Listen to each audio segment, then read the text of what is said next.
If you would like to get your song reviewed, dear listener, there's the Filthy Capitalist option. As Sori says, 125 gets you straight to the head of the line. You don't have to be a part of the alliance. You don't have to be part of the group. Wait a minute. And the biggest thing is you don't have to wait. You hop, skip, and jump right in front of everybody. 125 gets you there. You do that 3 times, and then get mashed down to the $75 rate for perpetuity. Yes! Also, there is a band review option. So if you've got a band and you're trying to get your band some exposure, hit me up at vinsori@gmail.com, and I'll show you the details about how to pull that off. You can also jump on Patreon, and there is a option on the tiers to be able to get your band reviewed. Yep. Obviously, we can't lie to you, so we can't guarantee a positive review. Get what you get. It's just rubbish. Rubbish. Rubbish. That's British for garbage. My favorite is the community option. $1 at the gate gets you in at Patreon. You get to join an alliance. The alliance joins their points together, and that helps determine what songs that we do. The alliances hang out on Discord. Message me on Patreon to get the link. And they do all kinds of other cool things. They do Minecraft. Dungeons and Dragons. Yeah. It's really a community within the community. Anybody can go in the village, facebook.com/Vin and Sori. There's 160,000+ people on the channel.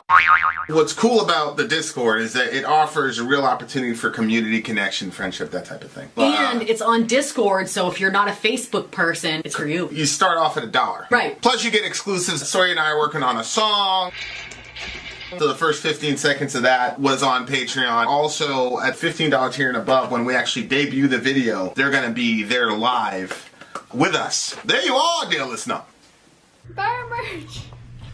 Buy our merch indeed. A child shall lead them.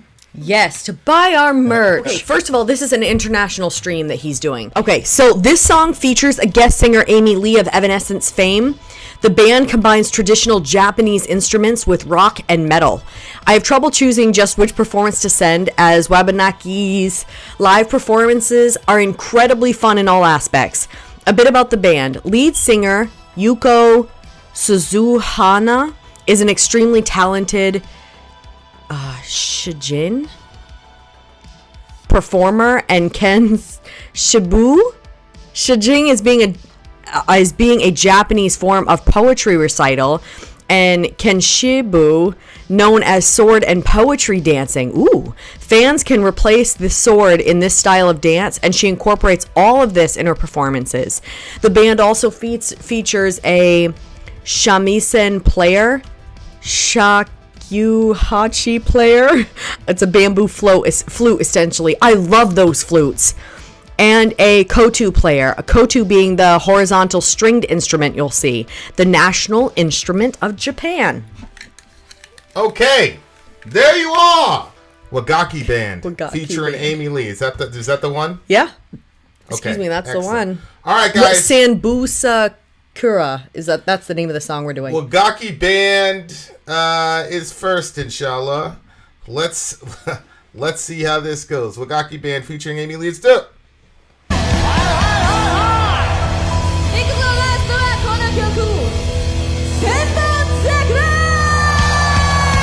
I like those sticks. Holy shit. Oh, yes. Did you get a translation of the lyrics? Wow.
Well, look.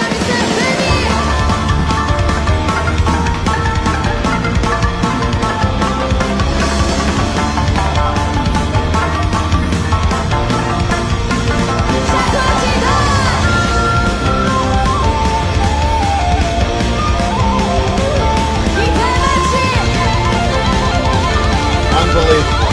Unfreaking believable.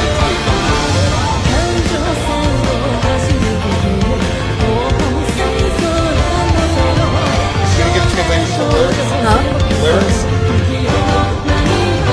I'll get it after. There she's right there! There's our meeting!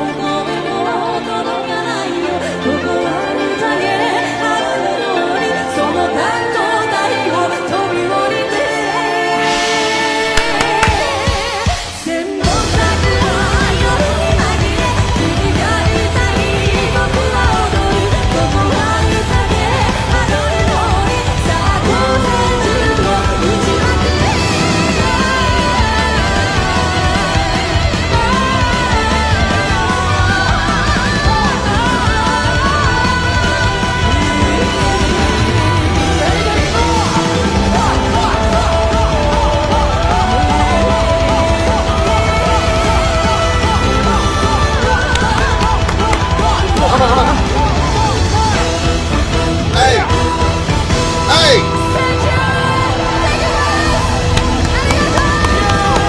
Arigato means thank you! Arigato!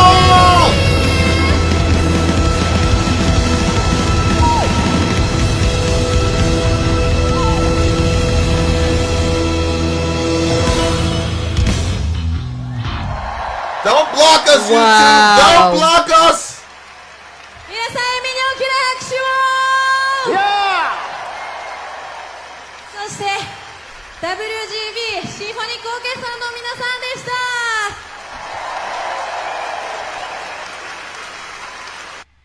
Wow. Gang, Okay. gang, gang. That one I really, really loved. That was beautiful. I actually felt emotional at the end when Amy was participating in it. Why? I don't know. I guess I felt like that would be so cool in heaven if like everything was like kind of like if the cultures were very distinct and we all got to experience each culture. Like she was singing in their native tongue and I don't know. I just thought that was really super special. This sounds like this little background music sounds Japanese right now. You don't hear it, but it sounds Japanese. Put your headphones off for a second. Doesn't that sound a little bit Japanese? Oh yeah. Yeah, it does. Let me know if the sound is drowning out the other sound.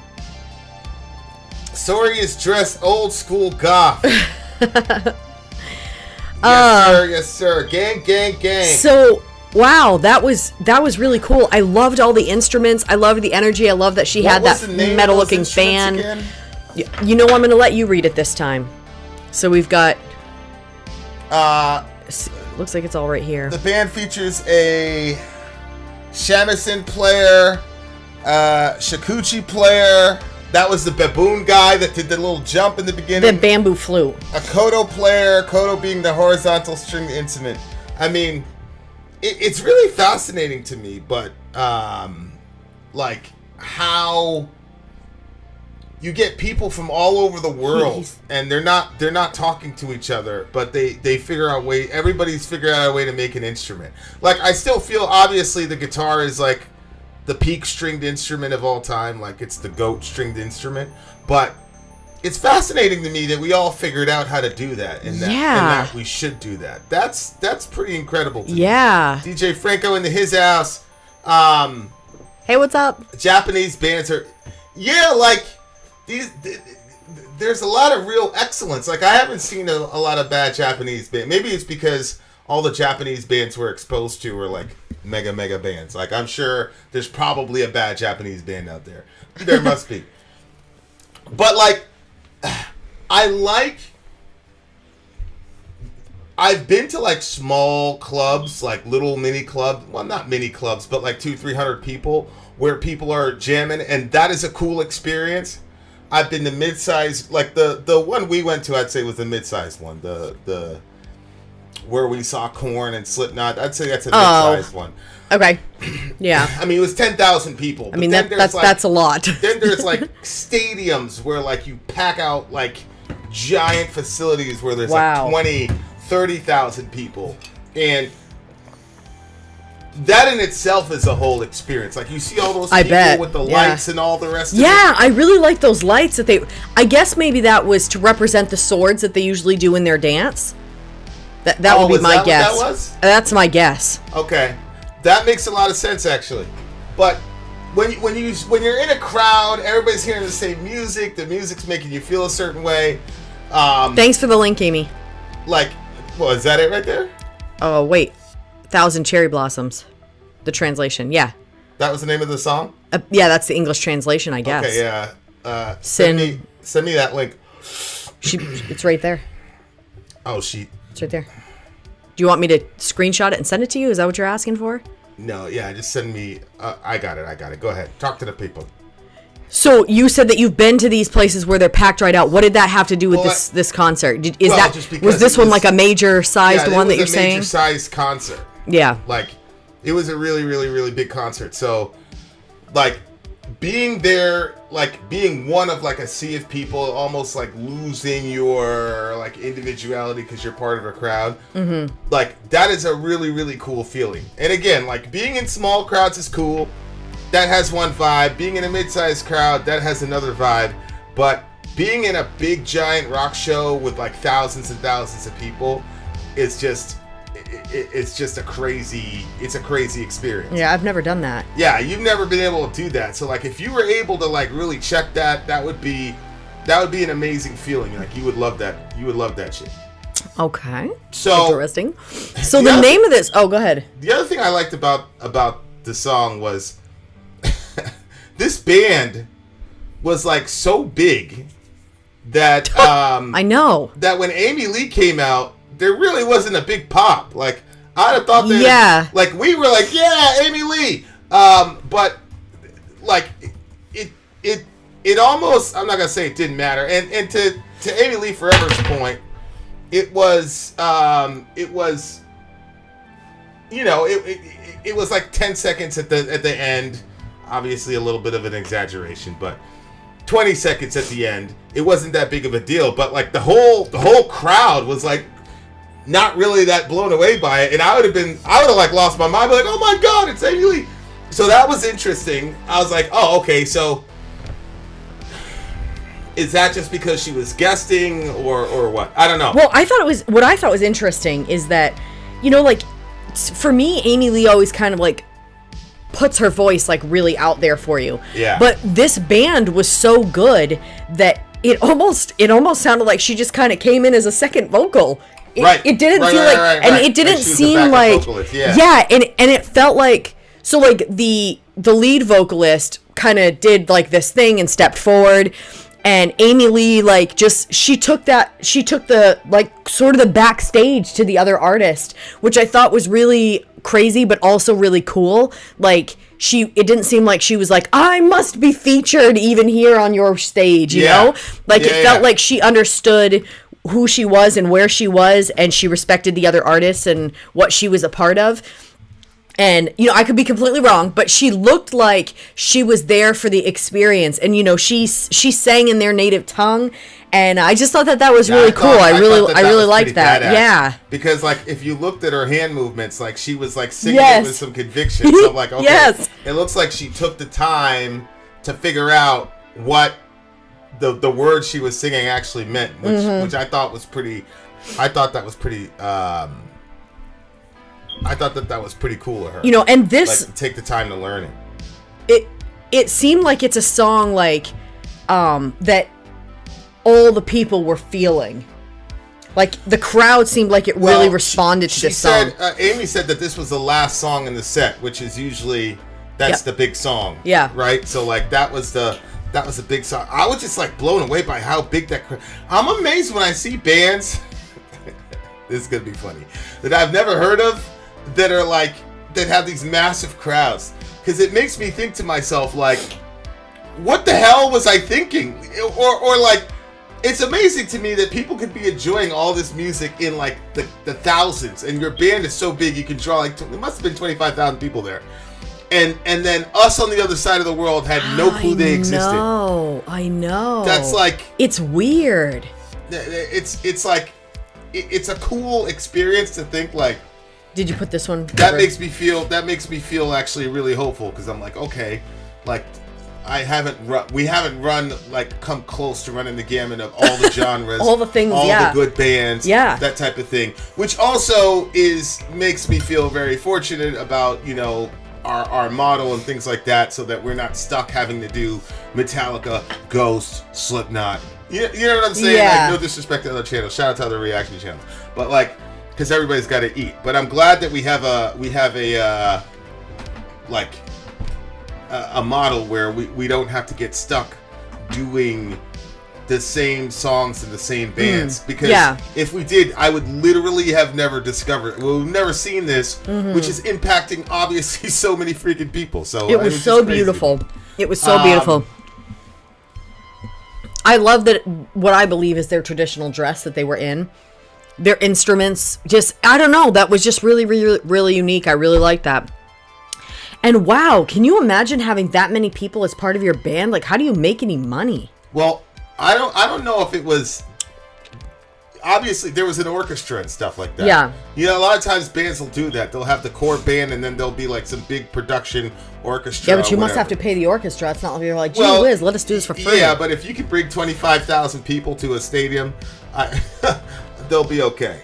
Like, it's only bands that are like really, really up there where they end up doing that. The record label pays for, half of it or whatever, because you don't have to redo production costs or whatever. But yeah, definitely. It's nice having all kind of different bands and tracks to listen to. Varieties of spice of life. For sure. Yeah, what a strong opening. What did you get? Very strong opening. I'm going to go with a... it tips it up higher because it made me emotional and it made me think of heaven and how I'm about spiritual things. So I'm gonna go with a 9.89. Holy smoke, 9.8. Okay, I'm gonna give this one a solid 8.8. Really good song, strong on the intro. But dear listener, if you thought that we came to the end because just like Amy Lee and them, they were at the end of their set, you were wrong, dear listener. We have more songs coming for you. Midnight Oil is next. On the way, but however, we have to say goodbye. Vin out. Sori out. Go.